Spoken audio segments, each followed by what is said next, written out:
কেইদিনমানৰ পৰা আমি দেখি আছোঁ BTCৰ প্ৰিন্সিপাল ছেক্ৰেটাৰীৰ পৰা যেটা নটিফিকেশ্যন ওলাইছে এডিশনাল এৰিয়া যেটা আমাৰ শোণিতপুৰ গহপুৰক লৈ পেলাই যিখিনি 60খন গাঁও BTCত অন্তৰ্ভুক্ত হ'ব সেই কেইখন গাঁওক লৈ পেলাই কনফিউজন হৈছে নে কি হৈছে মানে মাৰ্কেটত অলপ সবেই বিভিন্ন ধৰণে বুজিছে কথাখিনি সো ইন্টাৰপ্ৰিটেশন সবৰে বেলেগ ভাৱে দেখা গৈছে কিন্তু সঁচা কথা ক'বলৈ গ'লে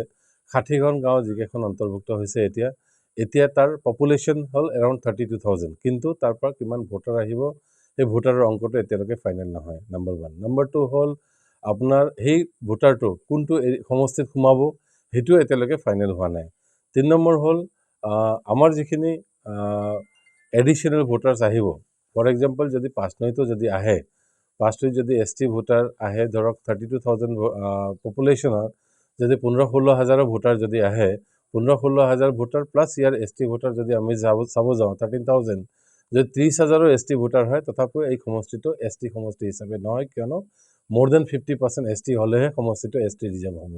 সো গতিকে যেটো মিস ইন্টাৰপ্ৰিটেশন কৰি বিভিন্ন ধৰণৰ বিভিন্ন সময়ত মানে মিডিয়াত আমি কৈ থকা দেখিছো কৰবাত ধৰ্মঘট কৰি থকাও দেখিছো সো তেওঁলোকক আমি ক'ব বিচাৰো যাতে ডেটাখিনি ভালকে চাই লওক কোনটো ডেটাটো মানে কোনখিনি ভোটাৰছ কোত আহি আছে আগতে বুজক কোনটো ভোটাৰছ কোত যাব কোনটো কনস্টিটুৱেন্সিত যাব আৰু কিমান আহিলে কনস্টিটুৱেন্সিটো ST হ'ব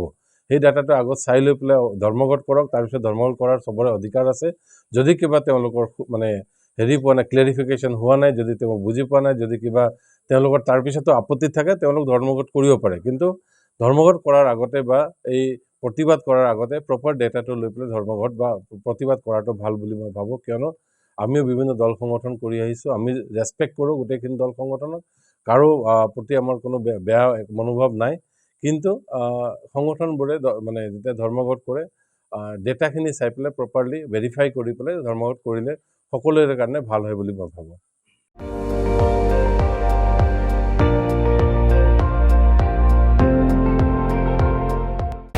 আপুনি চাই আছে ND24 সৰ্বশ্ৰেষ্ঠ নহয় সৰ্বোত্তমৰ দৌৰ